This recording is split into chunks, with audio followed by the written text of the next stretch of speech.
السلام علیکم۔ یہ ایک سوال آیا ہوا ہے کہ کیا ہر دانا شخص ہر تعلیم یافتہ شخص دانا ہوتا ہے؟ کیا صرف زیادہ معلومات انسان کو دانا بنا دیتی ہے یا اصل دانائی کچھ اور ہے؟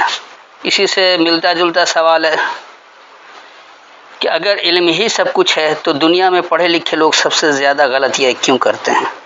تو آئیے ان سوالات کے جوابات سے پہلے تھوڑا سا اس پر آج کے حالات کے تحت اس کو سمجھنے کی کوشش کرتے ہیں۔ جن آیتوں کا حوالہ دیا گیا ہم اس کی وضاحت کی طرف بھی جائیں گے، لیکن اس سے پہلے صرف سمجھانے کے لیے کچھ غیر قرآنی بات۔ اگر صرف تعلیم ہی انسان کو دانا بنا دیتی تو دنیا میں سب سے زیادہ ظلم، کرپشن، دھوکہ اور جنگیں پڑھے لکھے لوگ کیوں کرتے ہیں؟ قرآن ایک ایسا فرق بتاتا ہے جو شاید ہم نے کبھی سوچا ہی نہیں۔ آیات کے مطابق سورہ زمر میں علم رکھنے والے اور نہ رکھنے والے برابر نہیں، لیکن سورہ بقرہ میں ایک اور بلند حقیقت بیان کرتی ہے کہ حکمت اللہ کی خالص عطا ہے اور جسے حکمت مل جائے اسے بہت بڑی خیر مل گئی۔ معلومات ذہن کو بھر دیتی ہیں، حکمت انسان کے فیصلے درست کرتی ہے۔ علم راستہ دکھاتا ہے، حکمت صحیح راستہ اختیار کرواتی ہے۔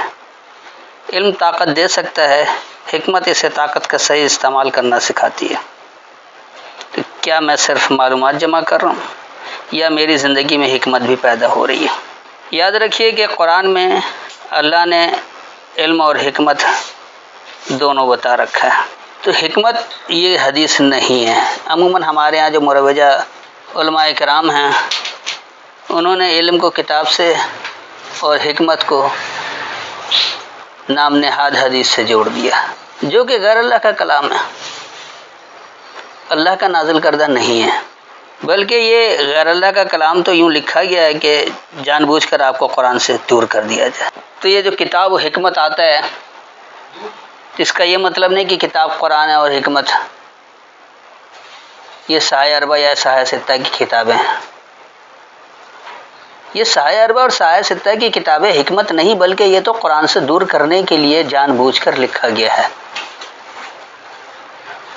اور تھوڑا تدبر کرنے والا شخص جو اپنے عقل شعور کو استعمال کرتا ہے اس کی غلطیاں پکڑ بھی لیتا ہے۔ تو اس کے لیے یہ لوگ بہانے بناتے ہیں کہ جی یہ ضعیف ہے اور یہ فلاں حدیثوں کی کیٹیگریز بانٹ دی۔ کیا ڈگری ہونا واقعی دانا ہونے کی علامت ہے؟ قرآن کہتا ہے علم کافی نہیں، پھر اصل کمی کہاں ہے؟ دنیا معلومات بانٹ رہی ہے مگر حکمت کیوں ختم ہوتی جا رہی ہے؟ ہر تعلیم یافتہ انسان صحیح فیصلے کیوں نہیں کر پاتا؟ قرآن کے مطابق سب سے قیمتی چیز علم نہیں بلکہ حکمت ہے۔ اور حکمت کیوں اہم ہے؟ کیونکہ حکمت آپ کو یہ بتاتی ہے کہ اس حکم کا مقصد کیا ہے، اس پر عمل کرنے کے نتائج کیا ہیں اور نہیں عمل کرنے کے نتائج کیا ہوں گے۔ اس لیے ہر حکم کی حکمت کو سمجھنا، یعنی احکامات کے مقاصد کو سمجھنا، اس کے غرض و غایت کو سمجھنا ضروری ہے۔ جب آپ اس پر صحیح عمل کر سکیں گے وگرنہ نہیں۔ بغیر حکمت کے وہ ہمارے ہاں آج کل جو نماز روزہ حج زکوٰۃ بنا ہوا ہے یہ ایسے ہی خالی خولی ورزش بن جائے گی جس کا فائدہ کوئی نہیں۔ لیکن اگر آپ ان احکامات کی حکمت کو سمجھیں گے تو آپ کو وہ صحیح فہم ملے گا کہ صلاۃ کیا ہے، زکوٰۃ کیا ہے، حج کیا ہے، صیام کیا ہے، اور جب آپ عمل کر کے وہ نتائج حاصل کر سکتے ہیں جو اللہ لوگوں کو دینا چاہتا ہے۔ میں پہلے چند ایک مثالیں دے دیتا ہوں روزمرہ کی زندگی سے کہ آج کے دور میں کیسے قرآن کو اسی طرح سمجھا جا سکتا ہے۔ جب آپ اپنے حالات سے قرآن کی تعلیم کا موازنہ کریں گے، آپ دیکھیں گے آپ کو وہاں کیا ہدایت مل رہی ہے۔ جب قرآن آپ کے اوپر زیادہ واضح ہو جائے گا تو جن آیتوں کا حوالہ دیا گیا ہے سورہ زمر اور سورہ بقرہ کی، میں پہلے چند مثالیں بیان کر دوں پھر آیت کی طرف آتا ہوں کہ اللہ کیا حکم دے رہا ہے۔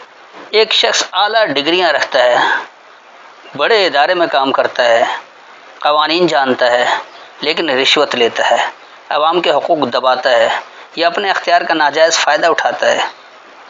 اس کے پاس علم تھا مگر حکمت نہ ہونے کی وجہ سے اسے علم نے معاشرے کو فائدہ نہیں دیا۔ آج ہر شخص چند منٹ میں ہزاروں معلومات حاصل کر لیتا ہے، لیکن بغیر تحقیق کے خبریں پھیلاتا ہے، افواہیں شیئر کرتا ہے یا نفرت انگیز مواد آگے بھیج دیتا ہے۔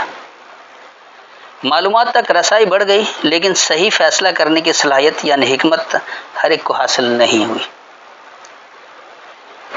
ایک ذہین پروگرامر یا انجینئر اپنی مہارت کو لوگوں کی سہولت کے بجائے فراڈ، ہیکنگ یا دھوکہ دہی کے لیے استعمال کرتا ہے۔ علم طاقت دیتا ہے، لیکن حکمت اس طاقت کا درست رخ متعین کرتی ہے۔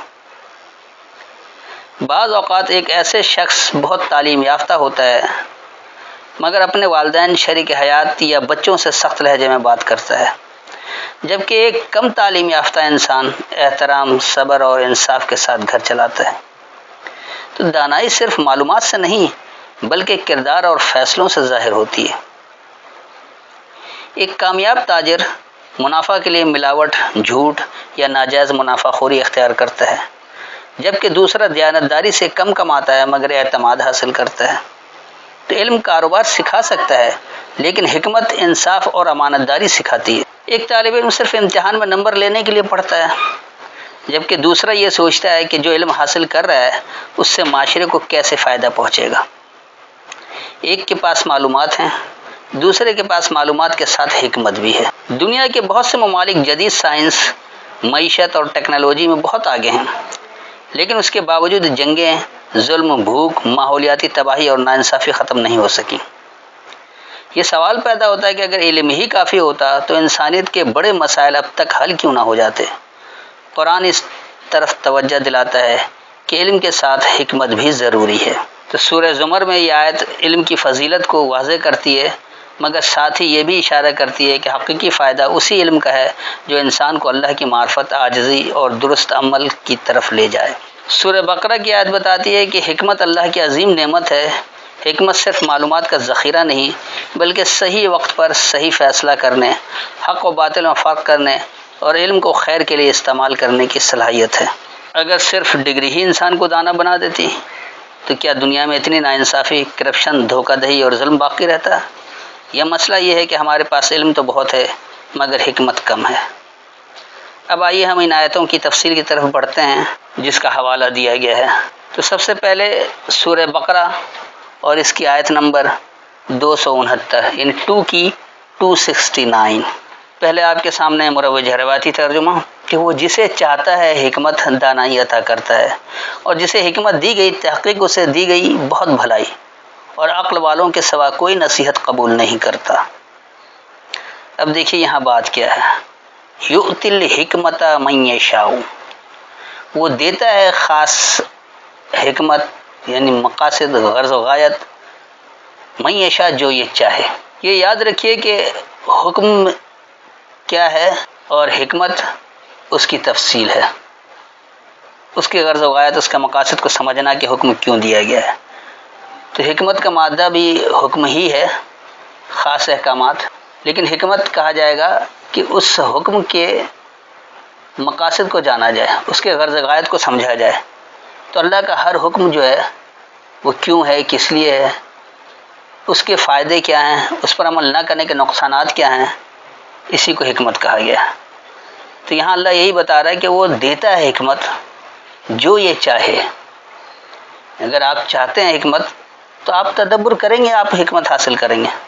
اللہ نے قرآن میں حکمت بتا رکھا ہے، شرط یہ ہے کہ آپ سمجھنے والے ہوں۔ اگر آپ نے پہلے ہی اس کو غیر اللہ کے کلام کے تابع کر دیا ہے اور اس عمل کو کوئی نام دے کر اس کے حساب سے کرنا شروع کر دیا ہے تو پھر آپ اصل حکمت تک نہیں پہنچ سکتے۔ اس کے بعد آگے اللہ کہہ رہے کہ وَمَن یُؤْتَ الْحِکْمَةَ، اور جو یہ دیتا ہے حکمت، جو یہ اس کے غرض و غایت، اس کا مقاصد دیتا ہے، فقد اوتیا خیرا کثیرا، بس یقینی دیا گیا ہے کثرت سے بھلائی۔ تو اللہ نے جو حکم دیا ہے اس کے مقاصد کو اگر سمجھ کر عمل کیا جائے تو بے انتہا بھلائی ہے، خیر ہی خیر ہے۔ اس کے بعد اللہ بتا رہے کہ وما یذکر الا اولو الالباب، اور جو یہ یاد دہانی ہے صرف مغز کی قوت والوں کے لیے۔ تو پر مغز یعنی مغز کی قوت والے عقل مند لوگ، تو جو یہ یاد دہانی ہے صرف عقل مندوں کے لیے ہے۔ تو یہاں اللہ نے یہ بتا دیا کہ جو یہ چاہے وہ اسے غرض و غایت، اس سے مقاصد دیے گئے ہیں کہ یہ حکم کیوں ہے، اس کا نتیجہ کیا ہے۔ جیسے مثال کے طور پر اللہ نے صلاۃ کا نتیجہ کیا بتایا کہ تنہی الفحشاء والمنکر، زکوٰۃ کا نتیجہ کیا دے رہے، صیام کا نتیجہ کیا دے رہا ہے کہ لعلکم تتقون۔ تو ہر عمل کا اللہ نے نتیجہ بھی بتا دیا ہے، اسی قرآن میں اس کی حکمت دی گئی ہے، بشرطے کہ آپ اسے سمجھیں۔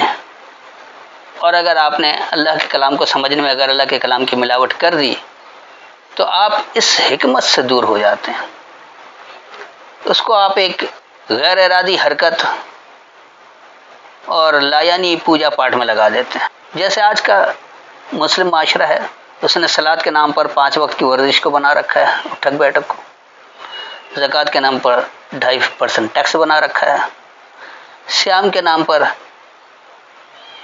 چند دنوں میں بھوکا پیاسا رہنا بنا دیا گیا، حج کے نام پر ایک مخصوص جگہ جا کر تفریح کرنا، کچھ حرکات کرنا بنا دیا ہے، جو دنیا کے ہر شخص پر لاگو نہیں ہو سکتا، جبکہ قرآن کے احکامات دنیا کے ہر شخص کے لیے ہیں۔ اگر آپ قرآن سے صلاۃ، زکوٰۃ، صیام، حج سمجھیں گے تو آپ کو وہ نظر آئے گا کہ آپ دنیا کے کسی خطے میں، کسی بھی قوم میں، کہیں بھی اس پر عمل کر سکتے ہیں۔ اس کے لیے کوئی مخصوص جگہ نہیں ہے، کوئی مخصوص ملک نہیں ہے، کوئی مخصوص خطہ نہیں ہے، کوئی مخصوص لوگ نہیں ہیں۔ لیکن ہمارے ہاں جو احکامات بنا دیے گئے ہیں وہ دولت مندوں کے لیے، اللہ جو ہے وہ زیادہ مہربان ہے اور غریبوں کو مشقت میں ڈال دیتا ہے، تو ایسا ہرگز نہیں ہے۔ تو یاد رکھیے، احکامات وہی سمجھتا ہے جو یہ چاہتا ہے، اور جو چاہتا ہے وہ حکمت کو اچھی طرح سے سمجھتا ہے، اور اس کو بھلے کثرت سے بھلائی ملتی ہے، اور یہ عقل مند لوگ ہی لیتے ہیں۔ اسی طرح دوسری آیت دیکھ لیں جو سورہ زمر کی ہے، آیت نمبر 9 یعنی 39 کی 9، تو کیا یہ ناشکرہ بہتر ہے یا وہ جو رات کی گھڑیوں میں عبادت کرنے والا ہے، سجدہ کرنے والا ہو اور قیام کرنے والا، اور وہ آخرت سے ڈرتا ہے اور اپنے رب کی رحمت سے امید رکھتا ہے۔ آپ فرما دیں کیا برابر ہیں جو علم رکھتے ہیں اور وہ جو علم نہیں رکھتے، اس کے سوا نہیں عقل سلیم والے ہی نصیحت قبول کرتے ہیں۔ اب دیکھیے یہاں بات کیا ہو رہی ہے، من ہوا قانت، کیا جو ہے مکمل فرما بردار، آنا اللیل، تاریکی کے نزدیک، ساجدن، ایک فرما بردار، وقائمن، اور ڈر جانے والا، یحذر الآخرۃ، اور آخرت سے محتاط رہنے والا، ویرجو رحمت رب ہی، اور وہ اپنے رب کی رحمت سے امید رکھتا ہے۔ قل کہو، هل یستوی، کیا یہ دونوں برابر ہیں، الذین یعلمون والذین لا یعلمون، وہ لوگ جو یہ علم رکھتے ہیں اور وہ لوگ جو علم نہیں رکھتے ہیں۔ انما، بے شک، جو یتذکر، یہ تمہاری یاد دہانی ہے، اولو الالباب، صرف عقل مند لوگوں کے لیے، پرمغز قوت والوں کے لیے، مغز کے قوت والوں کے لیے۔ تو یہاں بھی اس بات کو واضح کیا گیا ہے کہ وہ شخص جو مکمل فرما بردار ہے، چاہے وہ تاریکی کے پیمانے میں ہو یا وہ خوشحالی میں ہو، لیکن وہ مکمل فرما بردار ہے، ڈٹا ہوا ہے اللہ کے احکامات پر، بے شک وہ تنہا ہے، دنیا اس کی مخالفت کر رہی ہے، اس پر فتوی بازی کر رہی، لیکن وہ اللہ کے احکامات کو اللہ کی کتاب سے ہی سمجھتا ہے، اللہ کے کلام سے ہی سمجھتا ہے، وہ غیر اللہ کے کلام کی ملاوٹ نہیں کرتا، وہ اس پر ڈٹا رہتا ہے، اور وہ آخرت سے چوکنا بھی رہتا ہے، کیونکہ آخرت میں اسے نتیجہ دینا ہے، محتاط رہتا ہے کہ وہ غلط نتائج ہمیں نہ حاصل ہو جائیں، تو وہ اپنے رب کی رحمت کی طرف امید بھی رکھتا ہے، کیونکہ وہ مکمل فرما بردار ہے، چاہے وہ تاریکی دور میں ہو یا وہ روشنی والے دور میں ہو، وہ ہر وقت اللہ کے احکامات کو مد نظر رکھتا ہے، مکمل فرما بردار ہے، ڈٹا ہوا ہے، رب کے رحمت کی امید بھی ہے، اور آخرت سے چوکنا بھی رہتا ہے۔ تو پھر اللہ سوال کرتا ہے کہ کہو، کیا وہ لوگ جو علم رکھتے ہیں اور وہ لوگ جو علم نہیں رکھتے ہیں، کیا یہ دونوں برابر ہیں؟ ہرگز نہیں ہو سکتے۔ تو بے شک یہ جو تمہاری یاد دہانی ہے صرف عقل مند لوگوں کے لیے ہے۔ تو سیدھی سی بات ہے کہ عقل مند لوگ کون ہیں؟ تو آپ جب قرآن کھولیں گے تو آپ کو پتہ لگے گا کہ عقل مند لوگ کون لوگ ہیں۔ عقل مند وہی کہلائے گا جو اللہ کے احکامات کو اللہ کے کلام سے ہی سمجھے۔ جو غیر اللہ کے کلام کے ذریعے ملاوٹ کر لے ہرگز وہ اس بات تک نہیں پہنچ سکتا، اس کی ہدایت تک نہیں پہنچ سکتا، چاہے وہ حدیث، سنت، اماموں کے اقوال یا روایات کچھ بھی کہہ کر اس کی ملاوٹ کر لے۔ تو قرآن ہمیں صرف زیادہ جاننے کی دعوت نہیں دیتا، بلکہ صحیح سمجھنے، صحیح فیصلہ کرنے اور علم کو خیر کے لیے استعمال کرنے کی دعوت دیتا ہے۔ سوال یہ نہیں کہ ہم نے کتنی کتابیں پڑھیں، سوال یہ ہے کہ ہمارے علم نے ہمارے کردار، فیصلوں اور معاشرے میں کتنی بھلائی پیدا کی۔ یاد رکھیے کہ قرآن سب سے پہلے کردار سازی کرتا ہے، اور اچھے با کردار افراد جب ملتے ہیں تو ایک اچھا معاشرہ بنتا ہے، اور جب اچھا معاشرہ بن جائے تو پھر اس کے بعد وہ ایسے لوگ ہوتے ہیں جو اچھی طرح سے اللہ کے احکامات کو سمجھتے ہیں اور وہ اس کا نظام نافذ کرتے ہیں۔ تو اللہ کے نظام کو نافذ کرنے کے لیے اس کے احکامات پر عمل کرنا بہت ضروری ہے۔ اب آخر میں آپ سے سوال یہ ہے کہ آپ کی نظر میں زیادہ اہم کیا ہے؟ ڈگری، معلومات اور تعلیم، یا حکمت اور صحیح فیصلہ کرنے کی صلاحیت؟ اپنی رائے کمنٹ میں ضرور لکھیں تاکہ ہمیں بھی اندازہ ہو کہ آپ کس توجہ سے قرآن کو سنتے ہیں، اللہ کے کلمات سے کس طرح آپ رہنمائی لیتے ہیں، اور غیر اللہ کے کلمات کی رہنمائی کو آپ رد کر دیتے ہیں۔ تو یاد رکھیے، اللہ کی رہنمائی میں اللہ کے دیے گئے نتائج حاصل کرنے کے لیے یہ ضروری ہے کہ آپ اللہ کے احکامات کو اللہ کے کلام کے ذریعے ہی سمجھیں اور اس پر مکمل فرما بردار ہو جائیں، بغیر کسی ملاوٹ کے، بغیر کسی جھجک کے، چاہے آپ دنیا میں تنہا کیوں نہ ہو جائیں۔ اللہ نے ابراہیم کی اتباع کرنے کی اسی لیے بار بار تاکید کی ہے، کیونکہ ابراہیم اپنے وقت میں گھر کی مخالفت، حکومت کی مخالفت، معاشرے کی مخالفت کے باوجود، تنہا ہونے کے باوجود اس نے دلیل سے بات کیا اور اللہ کے احکامات کو اللہ کی کتاب کے ذریعے ہی ثابت کیا۔ اس نے غیر اللہ کی کتاب سے ہدایت نہیں لی۔ تو ایسے ہی اگر آج آپ بھی معاشرے میں اکیلے ہو جائیں، قرآن کی ہدایت صاف صاف سمجھ میں آ رہی کو کچھ اور ہے اور دنیا کسی اور طرف جا رہی ہے، تو آپ کو اکیلے ہی اللہ کی فرمانبرداری اختیار کرنی ہے۔ یاد رکھیں کہ اب ہدایت کی کتاب قیامت تک کوئی اور نہیں آئے گی۔ یہ قرآن آج بھی ہدایت ہے، کل بھی رہے گی، قیامت تک کی ہدایت رہے گی، اور پہلے بھی تھی۔ تو سیدھی سی بات ہے کہ اللہ کے احکامات پر مکمل عمل کرنے کے لیے اللہ کی ہدایت کو سمجھنا بہت ضروری ہے، اور وہ بھی کسی غیر اللہ کے کلام کے شرک کے، بغیر کسی غیر اللہ کے کلام کے ملاوٹ کے۔ اگر آپ نے کسی اور کتاب سے سمجھ لیا، جیسے آج کل کا مسلمان کہتا ہے کہ اللہ نے حکم دے دیا اور تفصیل نہیں دی، اس نے غیر اللہ کے کلام کو محتاج بنا دیا،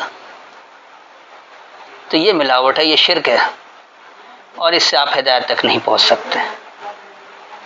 اللہ کے احکامات کو سمجھ کر، اس کے غرض و غایت کو سمجھ کر، اس کے مقاصد کو سمجھ کر جب آپ عمل کریں گے تو آپ کو وہ نتائج بھی حاصل ہوں گے جو اللہ دینا چاہتا ہے۔ یاد رکھیے کہ نتائج پر اختیار اللہ کا ہے، اسے آپ تبدیل نہیں کر سکتے۔ آپ جیسا عمل کریں گے نتیجہ اسی کے مطابق آئے گا۔ اللہ کے یہاں کوئی سفارش نہیں چلتی، کوئی رشتہ داری نہیں، کوئی اقربا پروری نہیں۔ اللہ صرف اور صرف اعمال کو دیکھتا ہے۔ تو جتنا زیادہ آپ کا اعمال صاف ستھرا ہوگا، بغیر کسی ملاوٹ کے ہوگا، خالص اللہ کے لیے ہوگا، اتنے ہی بہترین نتائج آپ کو حاصل ہوں گے، معاشرہ پرامن ہوگا، دنیا میں آپ غالب ہوں گے، آپ کو عزت ملے گی، لوگ آپ کی بات سنیں گے۔ لیکن اگر آپ نے غیر اللہ کے کلام کا شرک کر رکھا ہے تو آپ دنیا بھر میں اپنے عمل کے باوجود ذلیل و خوار رہیں گے، بد امنی سے دوچار رہیں گے، معاشی حالات ابتر رہے گی، دنیا میں آپ کی کوئی اہمیت نہیں رہے گی، جیسے آج کل کا مسلمان ہے۔ نتائج خود بتائیں گے کہ آپ حق پر ہیں یا باطل پر۔ تو امید ہے مکمل وضاحت ہو گئی ہوگی۔ پھر بھی اگر کوئی تشنگی رہ گئی ہو، کوئی بات سمجھ میں نہ آئی ہو، کوئی سوال ذہن میں چبھ رہا ہو، کوئی خلش رہ گئی ہو، تو اپنا سوال آیت کے حوالے سے دہرا دیجئے، وقت ملنے پر آپ کو جواب دے دیا جائے گا۔ السلام علیکم۔